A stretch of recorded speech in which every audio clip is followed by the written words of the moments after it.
اس کے بعد جو ٹاپک ہے وہ ہے قدر زر. زر کی قدر سے کیا مراد ہے؟ سمپل اگر ہم کہیں تو زر کی قدر سے مراد زر کی قوت خرید ہے، یعنی زر کی مدد سے کتنی اشیاء خریدی جا سکتی ہیں انہیں زر کی قدر کہتے ہیں. فرض کرتے ہیں اگر کسی شے کی قیمت 1 روپیہ فی کلو گرام ہو اور اس کے بعد قیمت بڑھ کر 2 روپے فی کلو گرام ہو جائے تو ہم کہیں گے زر کی قدر نصف ہو گئی ہے، کیونکہ پہلے وہ چیز 1 روپے کی کلو ملتی تھی، اب وہ چیز 2 روپے کی کلو ملتی ہے. ٹھیک ہے، چیز کی کوانٹٹی اتنی ہی ہے لیکن قیمت بڑھ گئی، اس لیے زر کی قدر کم ہو گئی. اگر ہم فرض کرتے ہیں ایک شے کی قیمت 1 روپیہ فی کلو گرام ہے، اس سے کم ہو کر 50 پیسے فی کلو گرام ہو جائے تو وہ شے اب 1 روپے میں 2 کلو ملے گی. اس کا مطلب ہے کہ اب زر کی قدر جو ہے وہ پہلے سے بڑھ گئی ہے. تو زر کی قدر سے مراد زر کی ایک اکائی کے بدلے جتنی اشیاء و خدمات خریدی جا سکتی ہیں. اگر قیمتیں بڑھیں گی تو زر کی قدر کم ہوگی، اگر قیمتیں کم ہوگی تو زر کی قدر بڑھ جائے گی. اچھا، اس کو جو ہے وہ 2 ٹاپک اس میں یہ شارٹ کوسچن آنسرز کے لیے امپورٹنٹ ہے. ایک ہے زر کی معاملاتی رفتار گردش اور ایک ہے زر کی آمدنی رفتار گردش. زر کی معاملاتی رفتار گردش سے مراد ہے کہ سال بھر میں زر کی مدد سے اشیاء و خدمات کی کل کتنی مقدار خریدی یا بیچی جاتی ہے، یا سال بھر میں ایک نوٹ اشیاء کے لین دین کے سلسلے میں کتنے ہاتھوں سے گزرتا ہے. اگر سال میں ایک نوٹ 10 مرتبہ مختلف لوگوں کے ہاتھوں میں جاتا ہے، یعنی وہ 10 بار اشیاء کی خرید و فروخت کرتا ہے، تو یہ اس کی معاملاتی رفتار گردش 10 ہوگی. زر کی معاملاتی رفتار گردش کو لکھتے کیسے ہیں؟ زر کی معاملاتی رفتار گردش برابر ہے شے کی قیمت ضرب شے کی جو ہے وہ مقدار اشیاء کی مقدار ڈیوائیڈڈ بائی زر کی مقدار. وی ڈینوٹ کریں گے زر کی معاملاتی رفتار گردش کو. پی جو ہے وہ ہوگا قیمت، ٹھیک ہے، ٹی جو ہوگا وہ اشیاء کی مقدار، ایم جو ہوگا وہ زر کی مقدار. کسی ملک میں زر کی کل مقدار کا دار و مدار اس بات پر ہوتا ہے کہ اس ملک میں مرکزی بینک نے کل کتنا زر جاری کیا ہے اور زر کی معاملاتی رفتار گردش کیا ہے. لہٰذا زر کی مقدار کو اس کی رفتار گردش سے جب ضرب دے دیں تو زر کی کل رصد آ جاتی ہے اور یہی ملک میں گردش کاری ہوتی ہے.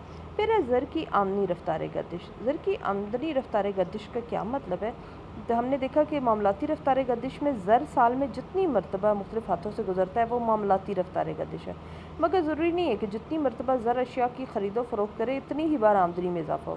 ملک کی حقیقی آمدن میں اضافہ تب ہوگا جب زر کسی نئی پیدا ہونے والی شے کو خریدے یا عاملین آپ پڑھ چکے ہیں زمین، محنت، سرمایہ اور تنظیم کے معاوضوں کے طور پر استعمال ہو، یعنی لگان، اجرتیں، سود اور منافع کے طور پر استعمال ہو. بس زر کی آمدنی رفتار گردش سے ہم کیا مراد لیں گے کہ زر کی کل مقدار قومی آمدنی میں جتنا اضافہ کرتی ہے اسے زر کی جس قدر آمدن میں اضافہ ہوگا اسی قدر زر کی آمدنی رفتار گردش بھی بڑھے گی.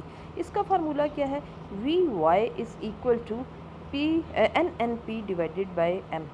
وی وائی مینس زر کی آمدنی رفتار گردش، این پی مینس خالص قومی آمدنی نیٹ نیشنل پروڈکٹ، اور ایم جو ہے وہ زر کی مقدار کو ڈینوٹ کرتا ہے. ٹھیک ہے، تو نیکسٹ جو ٹاپک ہے وہ ہے نظریہ مقدار زر. پیپر کے پوائنٹ آف ویو سے لانگ کوسچن آنسرس کے لیے بہت امپورٹنٹ اس نظریے کو پروفیسر ٹازک نے پیش کیا تھا. وہ کیا کہتے تھے؟ اگر مقدار زر کو دگنا کر دیا جائے تو اشیاء کی قیمتیں بھی دگنی ہو جاتی ہیں اور زر کی قدر نصف رہ جاتی ہے، بشرطیہ کہ دیگر امور بدستور رہیں. اگر مقدار زر کو نصف کر دیا جائے تو اشیاء کی قیمتیں بھی نصف ہو جاتی ہیں اور زر کی قدر دگنی ہو جاتی ہے. اس کو دوبارہ رپیٹ کر لیتے ہیں. کیا ہے؟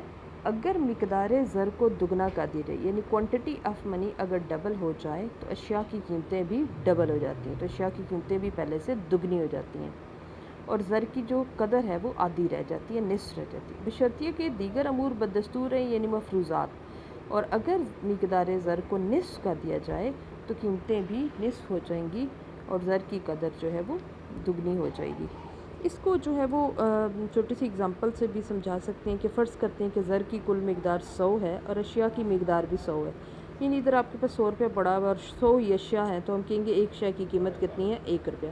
اگر زر کی مقدار کو بڑھا کر دگنا کر دیا جائے یعنی 200، تو اب وہی 100 روپے کی چیزیں جو ہیں وہ 200 روپے کے بدلے میں خرید لیں، یعنی ایک چیز کی قیمت 2 روپے ہوگی. اسی طرح اگر زر کی مقدار کو بڑھا کر 300 روپے کر دیا جائے تو اب وہی 100 چیزیں جو ہیں کتنی ہوگی؟ 300 روپے میں خریدی جائیں گی اور شے کی قیمت جو ہے وہ 3 روپے ہوگی.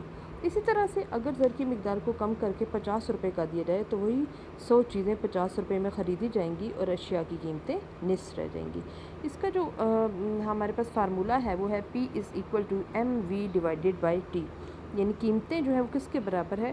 فل اگر پورا فارمولہ دیکھیں تو وہ ہے قانونی زر ضرب قانونی زر کی رفتار گردش جمع اعتباری زر ضرب اعتباری زر کی رفتار گردش ڈیوائڈیڈ بائی اشیاء و خدمات کی مقدار۔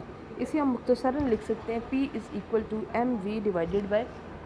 m جو ہے وہ زر کی مقدار ہے اور v جو ہے رفتار گردش ہے، T اشیاء و خدمات کی مقدار ہے۔ یہاں پر ہم یہ دیکھیں گے کہ اگر زر کی مقدار کو دگنا کر دیا جائے، یعنی اگر ہم 100 سے 200 کر دیں تو قیمت بھی 2 ہو جائے گی، اور پھر 300 کریں تو 3 ہو جائے گی، اور اگر 50 آدھی کر دیں تو 0.5 صفر ہو جائے گی۔ اس بک والے نے ایک چھوٹی سی ڈائیگرام بنائی ہے جس میں زر کی مقدار اور قیمتوں کے معیار کا مثبت تعلق دکھایا ہے۔ اس پر زر کی طلب اور رسد ایک دوسرے کے برابر ہے۔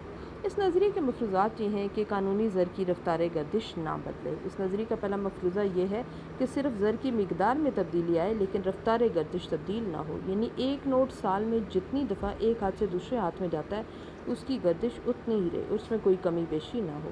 پھر اعتباری زر کی رفتار گردش نہ بدلے۔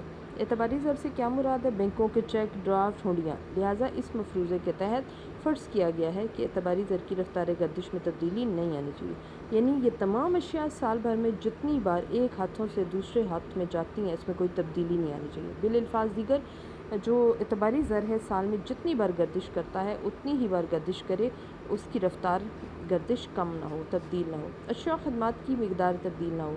تمام قسم کی اشیاء و خدمات کا لین دین زر کی بدولت ہوتا ہے، لہٰذا فرض کیا گیا ہے کہ ملک میں ہر قسم کی اشیاء و خدمات کی مقدار میں کوئی تبدیلی نہیں آنی چاہیے تاکہ ان کی مقدار میں تبدیلی قیمتوں پر اثر انداز نہ ہو سکے، کیونکہ اشیاء و خدمات کی مقدار میں اضافہ قیمتوں میں کمی کا سبب بنتا ہے اور ان کی مقدار میں کمی قیمتوں میں اضافے کا سبب بنتی ہے، اس لیے فرض کیا گیا ہے کہ ان کی مقدار میں کوئی تبدیلی نہیں آنی چاہیے۔ پھر براہ راست تبادلہ کا معیار نہ بدلے۔ اس نظریے کو درست ثابت کرنے کے لیے یہ بھی ضروری ہے کہ براہ راست تبادلہ کے معیار میں تبدیلی نہ ہو، یعنی لوگ چیزوں کا براہ راست لین دین موجودہ سطح سے کم و بیش نہ کریں، کیونکہ اگر اشیاء کی خرید و فروخت زر کے ذریعے نہیں ہوگی تو یہ نظریہ درست ثابت نہیں ہوگا۔